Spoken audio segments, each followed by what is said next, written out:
কবে যেন মলিন হয়ে গিয়েছে রূপশ্রীর ভেতর থেকে।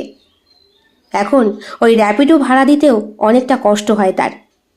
বাড়িতে একটা ছোট্ট কোচিং সেন্টার করেছে। কলেজ থেকে ফিরে এসে প্রত্যেকটা বাচ্চাকে পড়ায়।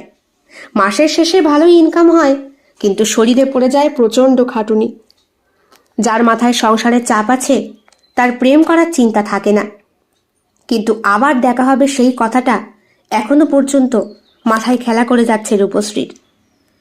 মাস্টার্স কমপ্লিট করে খুব তাড়াতাড়ি একটা চাকরি জোগাড় করে ফেলেছে সে।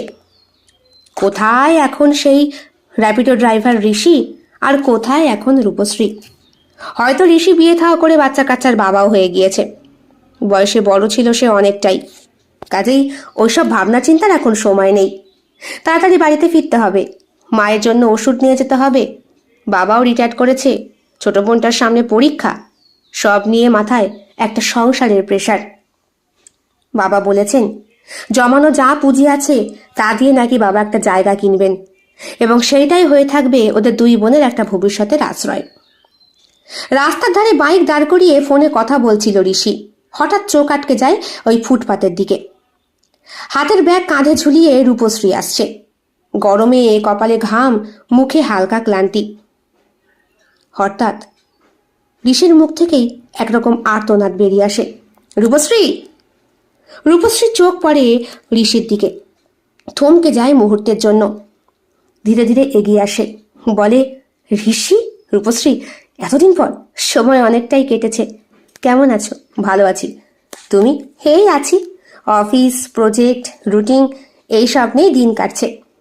দুইজনেই কিছুটা অস্বস্তিতে। তারপর তেমনভাবেই আবার রাস্তা দিয়ে হাঁটা শুরু করে। পৌঁছে দিই বাড়িতে?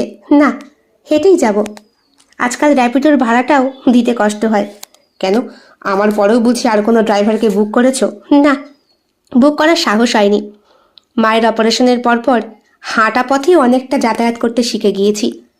তাছাড়া চেনা পরিচিত ট্রেন আর ট্রাম তো আছেই। ও, তাহলে চলো না একটু হেঁটে চায়ের দোকানে চা খাই। বাহ, তুমি তো একেবারে হাওয়া হয়ে গেলে, কোনো খবর রাখলে না।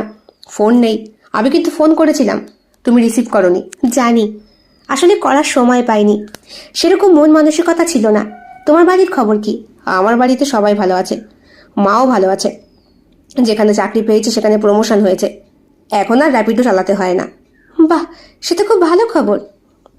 তাহলে আমায় কেন বললে বাইকে করে পৌঁছে দেবে? অভ্যেস বলতে পারো। কিছুক্ষণ পর চায়ের কাপে চুমুক দিয়ে ঋষি বলে, তাহলে এইবার? হঠাৎ করে একটা প্রজেক্টে ভুবনেশ্বর যেতে হবে, কোম্পানির